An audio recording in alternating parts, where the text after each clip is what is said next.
Welcome, everybody. It is the Paul Rodriguez Show.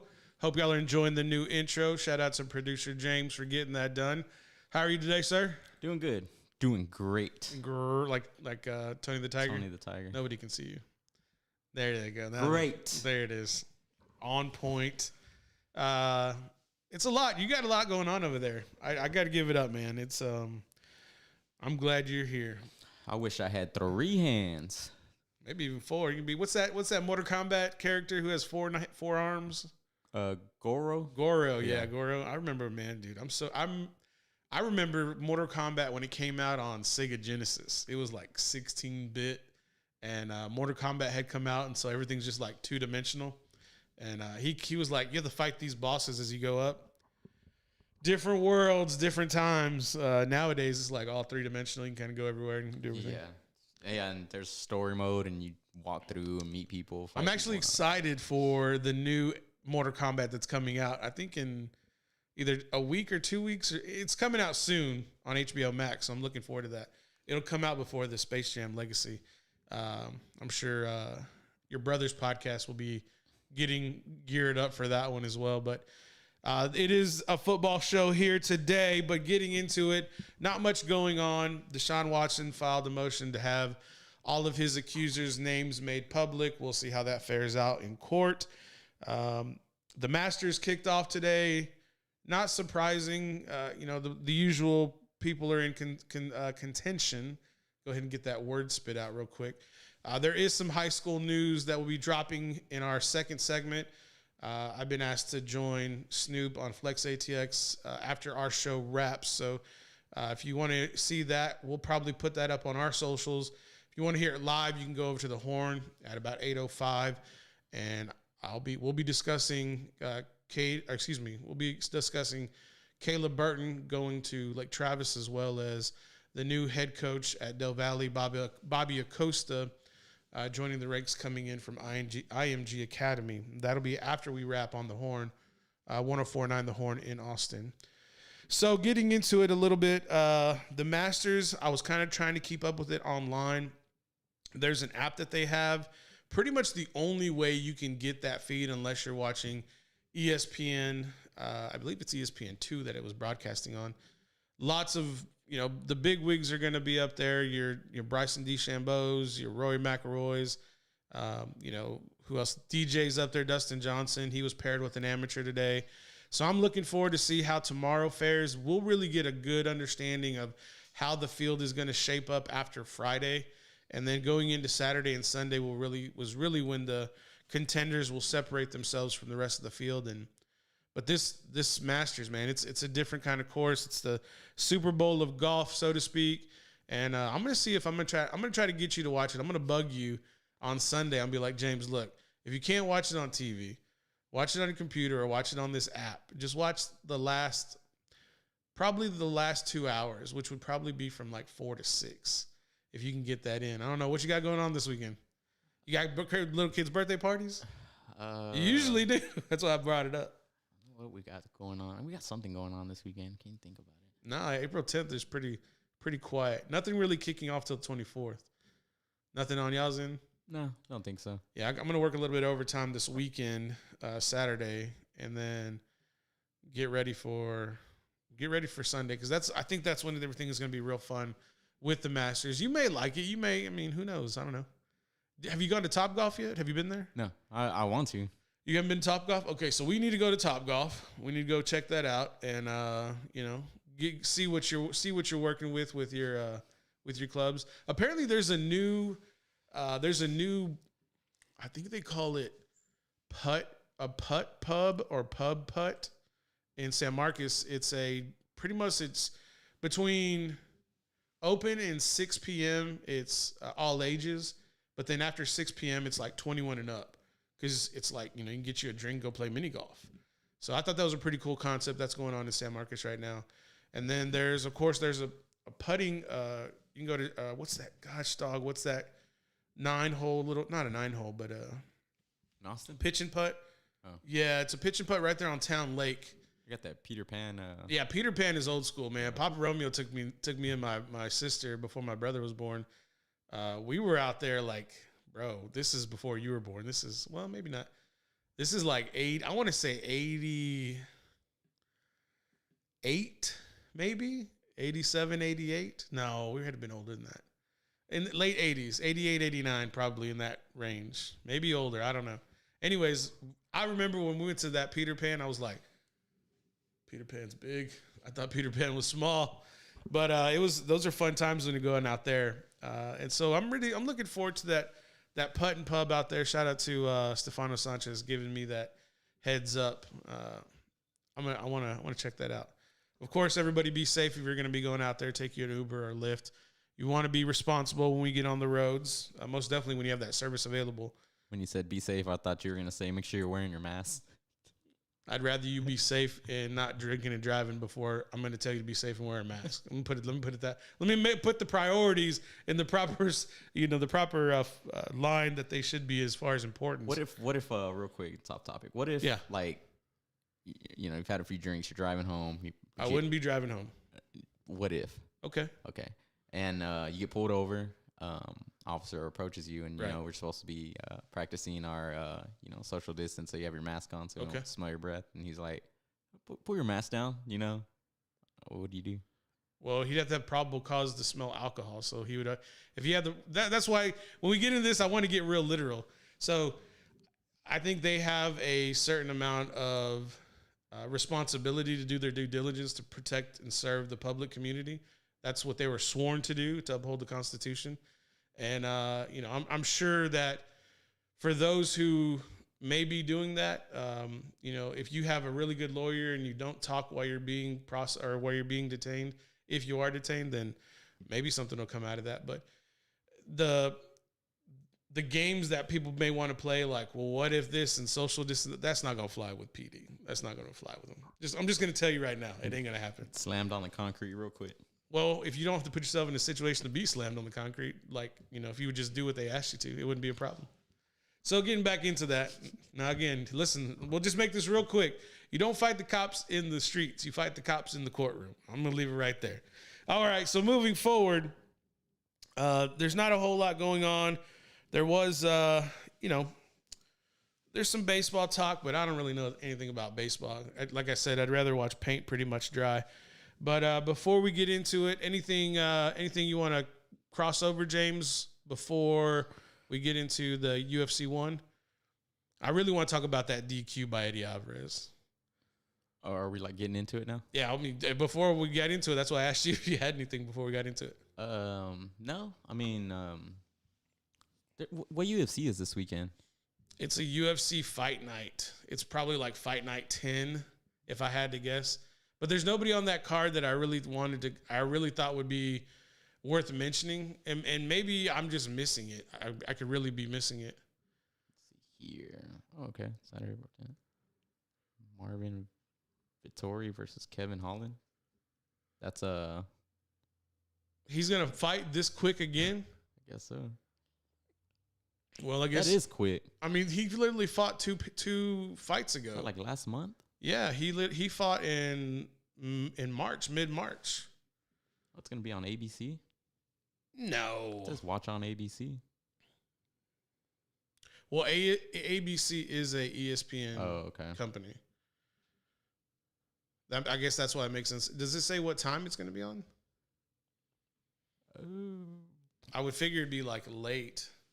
But with ABC, I guess they just don't have anything going on why they would put this fight with Kevin Holland and what was his name? B2V? Joe Schmo.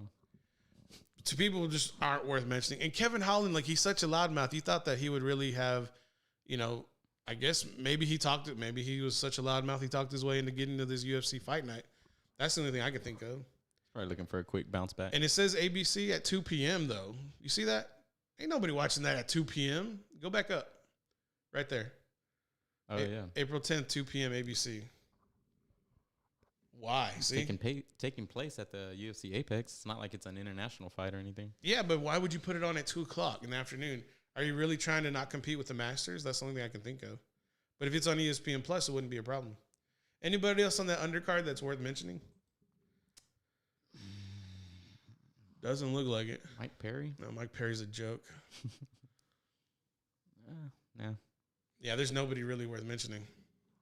All right, let's pivot and get into that Eddie Alvarez DQ. James had not watched it, so we went and watched the highlights real quick before we got into the air. He was disqualified, and apparently in one championship they use red cards and yellow cards like they do in soccer. Did you know that? No. Yeah, so apparently the referee, after the fight was stopped and after medical attention was given to Eddie Alvarez's opponent, the referee comes over with this red card, and they're called bookings in the English Premier League. And so he gave him a red card booking, which means he was instantly disqualified from the match. And so apparently his opponent won. But the reason he was disqualified was because they were saying that he was hitting the back of the head, which one of the commentators was saying, and help me out with this, James, is the definition the back of the head from the crown of the head to the base of the neck along the spine? Is that all considered the back of your head? I mean, understanding that the neck is not technically your head, but I wasn't sure if that may be the definition that they're going to abide by, and which, if you watch the replay of Eddie Alvarez, he does strike his opponent's the back of his neck numerous times while he's warned not to do it again. And then in a melee, before the fight is stopped, he cracks his opponent one more time with a hammer fist to the back of his head, and he's instantly disqualified. They stop the fight. So is that something that's based off of what you saw and your experience watching MMA, did you feel or did you think that was a justified disqualification by the official? I mean, he did look like he was, taking some shots to the back of the head right there. Right. I mean, I don't know. It was kind of like a quick warning. You know what I mean? Like normally, like they'll be like stop, and then they'll be like, hey, they'll stop the fight. No. They'll at least in the UFC, what I'm used to watching, like, right. They'll be like stop, and then he'll be like, hey, you're hitting on the back of the head. He'll give him like a proper warning, and then they'll continue. Like, if they were in that position and he stood them up, then they would put him back down in the same position they were in to continue. It seemed like, first of all, it seemed like that other dude was getting his ass whooped. He was. Second of all, it seemed like a real quick warning, like, hey, don't be hitting. Oh, that's it. It's over. And there was such a big controversy because this was like the first time that promotion was on United States television, I believe live. I want to say it was live. But that fight, for having so much controversy around it, really, I think, put that promotion in such a bind. And what really caught my eye on when I really went into this, because I missed the match live when it was on TNT, that there was a Instagram post by One Championship, and it showed Eddie Alvarez exiting the building, and I think there was a pathway where they had to go to where the dressing rooms were located, and there's a fence line that's kind of used for crowd control, and he literally just stops midway on that path, and he leans on the fence line, and he's literally just sobbing, I guess because he was distressed or he was concerned for his opponent, because the opponent did end up being carried out on a gurney into an emergency vehicle to take into the hospital. So those strikes seemed and apparently caused enough damage for that individual to be, carted off in a gurney, taken to a hospital. Now, the interview, they had a post-fight interview with the guys doing the broadcast with Eddie Alvarez, and he was by the end of the interview, he was distraught. He was physically emotional, and he was basically saying that, he wants everybody to be healthy after a fight, and he goes, y'all put me in a cage, and I don't know what to do. I just have to, survive. And you could really see he was probably upset in the beginning with the disqualification, and he was trying to justify his strikes. But then you could see when his opponent was carted off, he just became distraught emotionally and physically. And so, I'm sure I remember him saying, he goes, he's been on the other side where he was taken, to the hospital in an emergency vehicle on a gurney as well. So he could empathize with his opponent. But scary sight, it wasn't really I didn't think it was justified personally, but they called the fight the way they did. And, to see that much drama go on, maybe it was a good thing for one promotion to be on TNT, to have that sense of drama. But then a catastrophic knockout in the main event between Mighty Mouse Johnson and who was his opponent last night? The Brazilian. Morales, I think. was his name? Yeah, so it was basically champion versus champion for that flyweight title. And I didn't know, because in UFC you can't knee a downed opponent, right? Yeah. So apparently this fight ends with the Brazilian striking on top of Mighty Mouse. He clips him with the left, which dropped Mighty Mouse, and while he's trying to get up in this barrage of punches coming down on him, he just takes a knee just square to the mouth and just knocks him out in a very ugly fashion in minute 2:42, I believe, of the second round. And so that was pretty interesting to see that. And what were your thoughts on that knockout? Man, he got clipped. He got caught. He got clipped, right? Yeah, That's what it really got him. Adriano Moraes. Yeah. His name. Yeah. Moraes. Yeah. It's first time being knocked out Ever, right? ever. Because he dominated UFC, Dominated that division. until Cejudo came and beat him. So Cejudo did beat him. It was a decision, I believe. So went the distance, full 5 rounds. Yeah. That's pretty crazy just to kind of see how the UFC fighters who went over there to one championship all get dominated. They got pretty much just rolled up.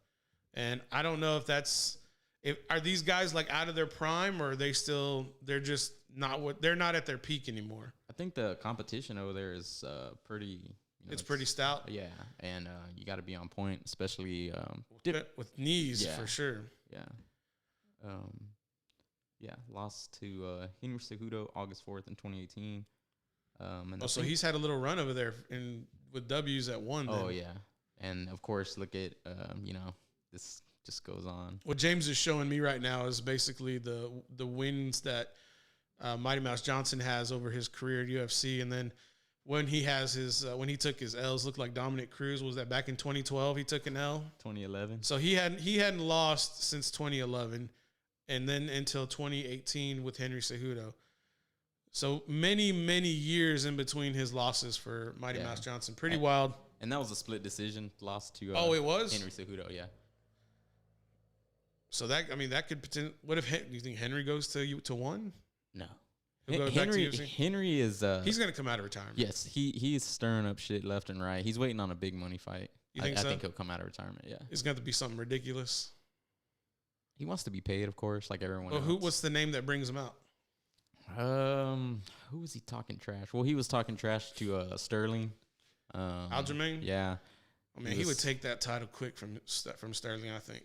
He was talking mess to I think he was talking mess to or about Valentina Shevchenko. Why are you talking about a female?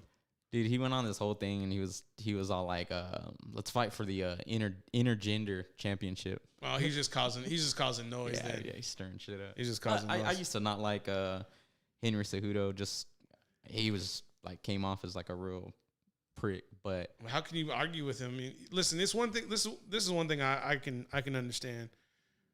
It ain't. You're not talking shit if you can back it up. You're not cocky if you can back it up. You're just not. Yeah. I mean, he was an Olympian, right? Yeah. Gold medal winning Olympian, national champion, D1 wrestling, collegiate wrestling, two division UFC champion. Yeah. I call him Triple C. Hey man, you can talk when you that good. Yeah, he is good too. He backs it up. So I listened to him on the Joe Rogan show. Okay. And you get an insight as to who those guys are when they're sitting down in front of the mic for 3 hours. For sure. And it's pretty interesting. You kind of see. With a lot of these guys that just try and market themselves to get paid and all of that. It's a lot of it's for show. But he's a real cool dude, and I was like, this dude. A lot of it, he's just marketing himself whenever he's talking noise. Yeah. They say that too about Colby Covington. Are you familiar with him? Yeah. He's like douche to the max. But Conor was the same way. McGregor was the same way. Yeah. Well, I mean, in the same way in a different way. Like Colby has this whole like Trump persona going on, wearing the red hat. It's polarizing. Yeah. But that's the same thing Conor did when he first came in.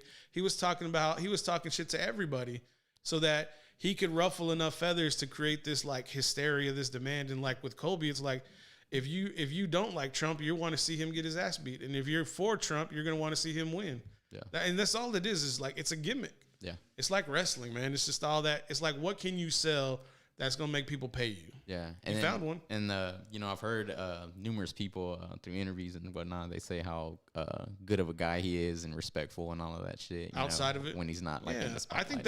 I think the majority of guys are like that, except the Diaz brothers. I think they're all like that. And what's that guy? That Mike, the guy who I said was a dipshit. Mike Perry. Yeah, Mike Perry. That dude, he is a dipshit. He really is. He's a bad person. All right, let's take a break real quick. I don't know. Allegedly, he's a bad person. I've just seen what he's done in public through social media, and he just doesn't. It's not good. Let's put it that way. All right, 7:23. Let's take a quick break real quick. When we come back, we got some high school news going on. And, yeah, that's it. We'll be back.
Welcome back, everybody. It is the Paul Rodriguez Show. I'm sorry for the long break. I was receiving a call by a former national champion who played at Kingsville. I'm going to keep his name quiet. Papa Romeo, you know who it is. But it was a call I could not miss, and so I took it, and I was happy to chat with him a little bit. And he was quick on the trigger. He's like, "I'm not on the air, am I?" And I'm like, "No, sir. We're going to definitely ask your permission before we're doing all that." But great conversation. Got to get some good information, and talking football with him is great, and I appreciate him returning the phone call for some information. So he played with Juan Castillo, who is a current NFL coach, coach offensive line. Played at Texas A&M, Texas A&I back in the day. Shout out to the Javelinas. So that was a real good time. Juan Castillo will be doing a coaching clinic with the head coach at Cibolo Steel, Coach Science, as well as head coach Todd Dodge and Tony Salazar for Westlake, and a couple other coaches, head coach Les Goat at Hayes as well, and I believe one other one out at Dos Amigos Ranch. I believe it's in West Texas. I could be wrong, but that's kind of how it all was started out. Is Coach Castillo popped up on my Twitter, and I saw that announcement for the coaching clinic, and I was like, "Hey, Juan Castillo, where's he from? Hispanic man coaching in the NFL, and down in Port Isabel is where he grew up and played at Kingsville. Apparently, he earned a $500 scholarship while he was attending Monterrey Institute of Higher Learning in Mexico. I want to say it's Mexico. I could be wrong. There could be one on the United States side. But anyways, he earned a $500 scholarship to go play at Texas A&I in Kingsville, and parlayed that. He played on national championship team in 1979, and parlayed that into coaching for Kingsville. I think he played. This is Juan Castillo. He played for the San Antonio Gunslingers. I want to say of the USFL. I could be wrong. But then now he's coaching in the NFL, and he's coached many prominent Pro Bowlers. So one to note is Roberto Garza, who did play at Texas A&M Kingsville as well. So shout out to those guys. High school action going on. I got some recruits getting offers, which is very cool. We've kind of been quiet on that lately, but I think that was primarily due to spring break, very slow after the holidays with, New Year's and what have you. So I think people were finally kind of getting into the groove. There is a big showcase this weekend, April 10th in San Marcos. Shout out to Coach O. He's hosting a exclusive camp. I believe it's invitation only. I could be wrong. But anyways, it's going to be this weekend, Saturday, April 10th. I believe the younger players are going to be in the morning, and the 15 and 16 and over will be midday. So if you have that opportunity to get out there to watch those guys, should be fun. But let's get into the offers on what's going on currently. Shout out to Darion Murphy. He has received an offer from Air Force. He is a 3-star recruit out of Floresville. And then PJ Goody, Pascal Goody Jr., he picked up an offer from Air Force as well. You'll notice that a lot of times schools kind of come in and they'll have like offers for all the positions they have a need for. And usually they'll do them in bunches. So you see PJ getting that offer from Air Force as well. Connor Robertson picked up an offer from the U, Miami. And then Che Nwabuko, the 4-star athlete out of Manor, has picked up an offer from Air Force as well. And then breaking late in the afternoon, Bray Lynch, the offensive lineman out of Westlake, 3-star recruit, has picked up an offer from Colorado State. So the wealthy getting wealthier with those offers for Bray Lynch and Connor Robertson. And then Air Force coming in, trying to pick up some very, very coveted talent with Che Nwabuko out of Manor, Pascal Good Jr. out of, I believe, LBJ. No, I'm sorry, that's wrong. He's out of Del Valle. My apologies, PJ. And then, of course, Darion Murphy out of Floresville. He's a bit of a diamond in the rough, man. He's kind of out in the middle of nowhere with Floresville, and there's not a lot of attention to kind of throw his way. That's why Recon Athlete likes to pick up the outliers. Caden Fortson out of Sabine. And then, of course, you got Lexington. A lot of people know Jared Kerr out of Lexington. So And then of course, you have the Brooks brothers out of Shiner. So we want to make sure we give love to those smaller schools that may not have a wealth of exposure as these Austin kids have. And they're grateful for it. They're appreciative and they enjoy the attention, which tell me what high school student wouldn't love all this attention that they're getting from all of these, guys who are trying to live their dreams through those athletes, so to speak. But it's a good time. So again, that popped up again, Coach Juan Castillo on my Twitter. Maybe they hear us talking about him. That's why they're kind of getting into it. Anything surprising to see? Do you see some new names? James, you're seeing some new names kind of come into the fray here with the offers that are coming in, and you'll see more as they kind of move forward. But there is a lot of talent that people just don't know about, and they're going to get exposed once we get into the summertime and we get right July, August. You're going to see schools and names that you never even heard of, and it's going to be a bit of an eye opener. But what are your thoughts about seeing these new names come into the fray? They're all new names to me. I don't know. Connor Robertson shouldn't be new. Yeah. Oh, I mean, I'm coming along. You're still learning. Yeah, you're still in that infancy stage of grasping. I try to do that in our group message. I try to drop the offer so you can kind of just see the name with the school that offered them. And then I know that you and the Wizard go on and kind of look through Recon's posts to kind of see what's going on there because y'all like them and retweet them. So I appreciate that for y'all giving that attention to him because it just shows more engagement for what's going on. Look, we just had LaDante Carter. He just liked Che and Wabuko's offer there. So shout out to LaDante there.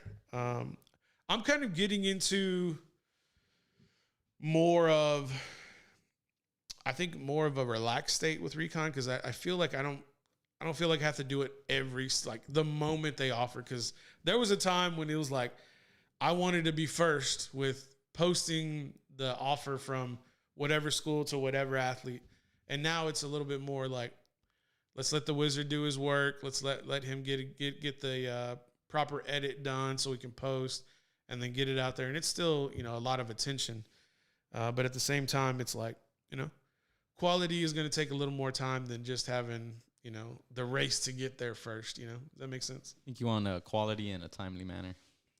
Yeah, I mean, I think I get it. But, I mean, start putting people on payroll. It's going to be same day kind of service just so that's put out there.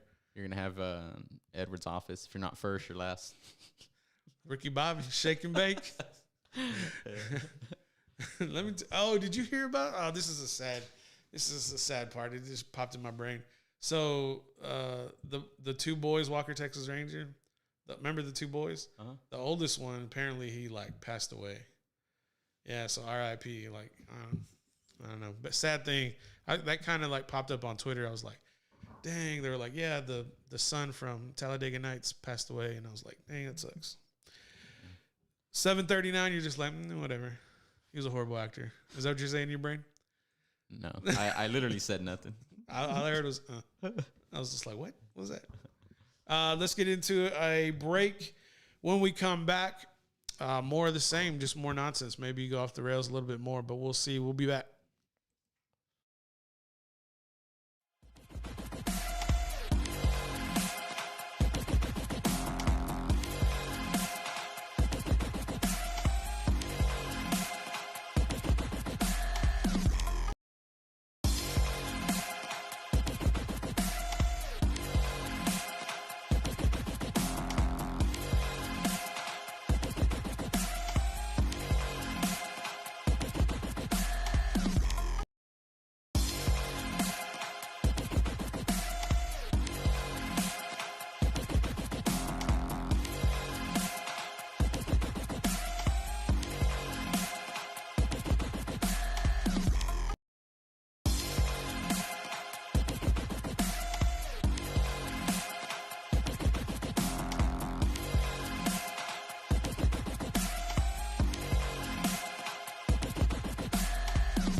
Welcome back, everybody. It is the Paul Rodriguez Show coming out of Studio 44. James, I don't know if you saw this, but apparently Andy Reid, the head coach for the Kansas City Chiefs, was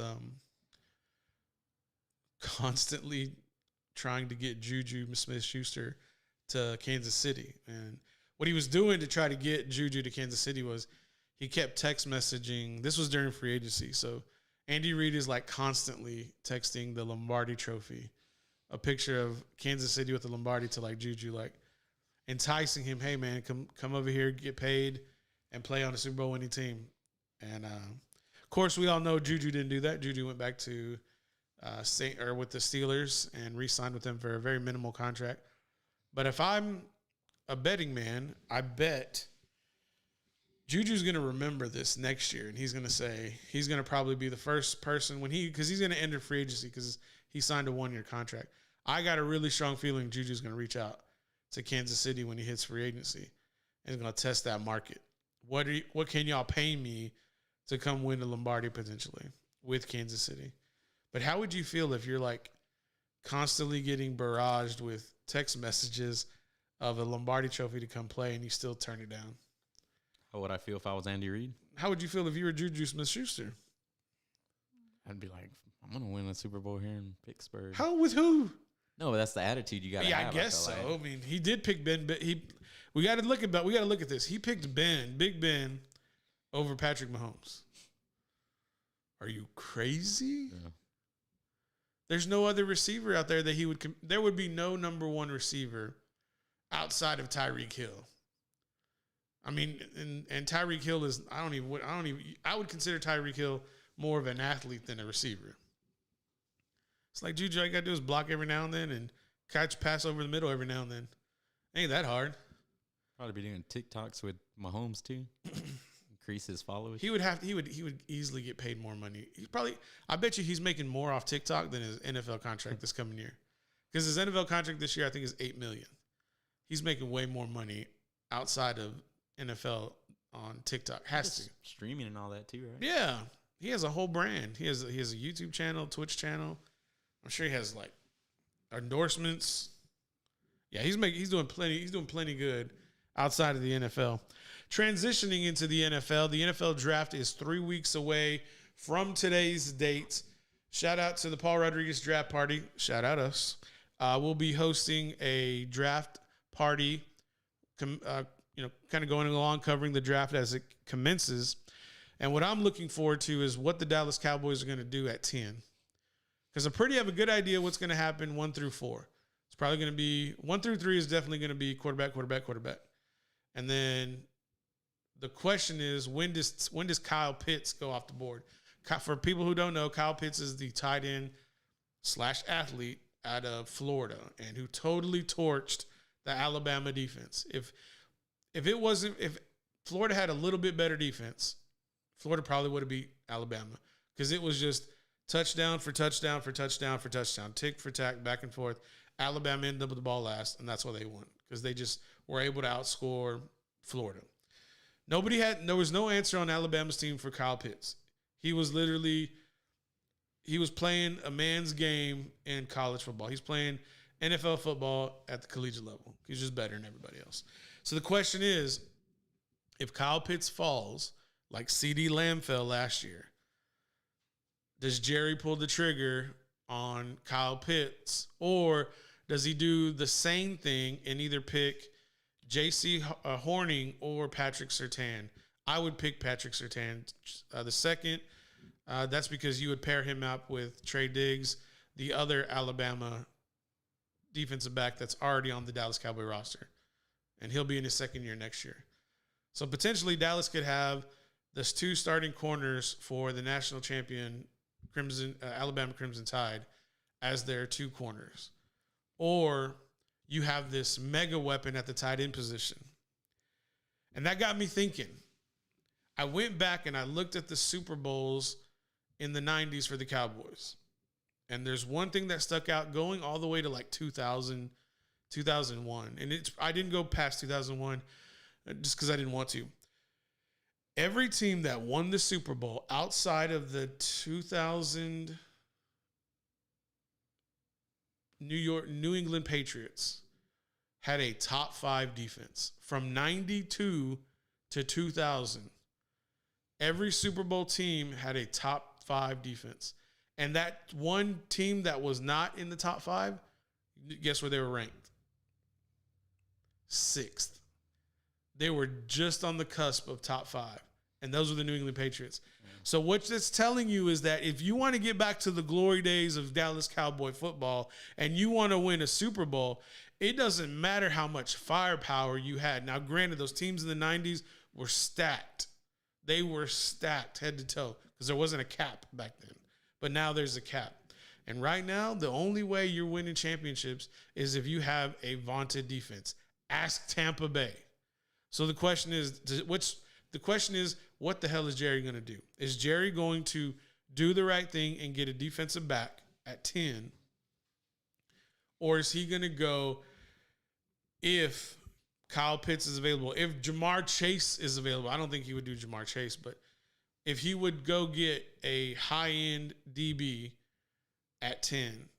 But I know Jerry, and Jerry likes to do crazy things. He likes to move back. Let me trade out a little bit. Let me get a little draft capital. What if he does the opposite and goes forward? What if he moves up like he did to go get Ezekiel Elliott? I don't know, man. I hope Jerry stays at 10 and picks a DB, either J.C. Horning, Patrick Surtain, or the kid out of Virginia. One of the two. And everybody likes J.C. Horning because he's a bigger version of, what's his name? God dang. Not a bigger version, but as big a version as Jalen Ramsey, the DB for the for the Rams at L.A. But Patrick Surtain, and don't get me wrong, J.C. Horning, his father played in the NFL, but Patrick Surtain's dad played in the NFL as well at that position, at DB. So he's going to be very position specific with his training with his son. He's going to give him the best technique in the world in Patrick Surtain. If you can't tell who I want Dallas to pick at 10, it's Patrick Surtain.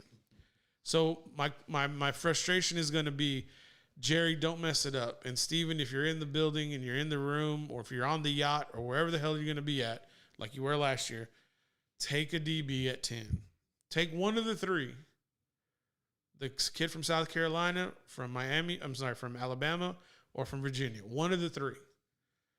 Don't take an offensive weapon, Kyle Pitts, if he falls to you at 10. And I get it. Jay Novacek, I get it. Yeah, I get it.